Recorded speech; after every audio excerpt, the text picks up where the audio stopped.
नमस्कार शेतकरी मित्रांनो. आज दिनांक 22 ऑगस्ट. आज महाराष्ट्रामध्ये काय परिस्थिती असणार आहे?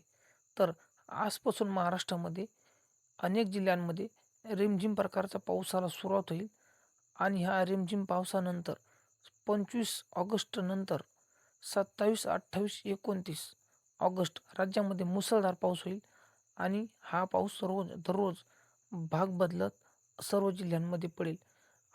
या पावसाला मराठवाड्यापासून सुरुवात होईल.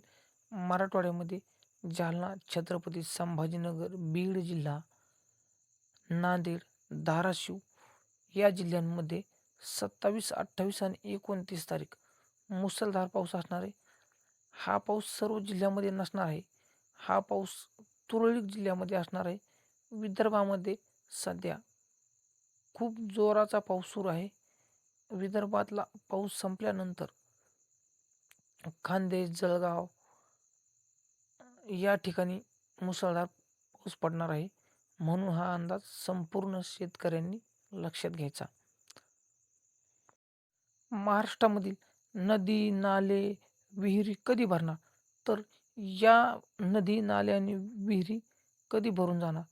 तर सप्टेंबर महिन्यामध्ये 15 सप्टेंबरच्या नंतर ओढे, नदी, नाले हे संपूर्ण भरून जाणार आहेत आणि सर्व शेतकऱ्यांच्या विहिरीला, बोरला भरपूर प्रमाणात पाणी येणार आहे.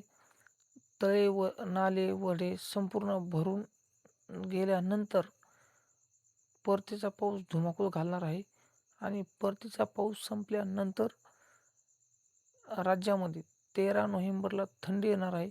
म्हणून हा अंदाज संपूर्ण शेतकऱ्यांनी लक्षात घ्यायचा. यानंतर महाराष्ट्रामध्ये रब्बी पेरणी कशा पद्धतीची होणार आहे? तर परतीचा पाऊस खूप असल्यामुळे रब्बीची पेरणी चांगली होणार आहे आणि शेतकऱ्यांना चांगल्या प्रकारचे माल होणार आहेत. त्यामुळे हा अंदाज संपूर्ण शेतकऱ्यांनी लक्षात घ्यायचा. हवामानामध्ये काही बदल झाल्यास लगेच नवीन मेसेज दिला जाईल. धन्यवाद.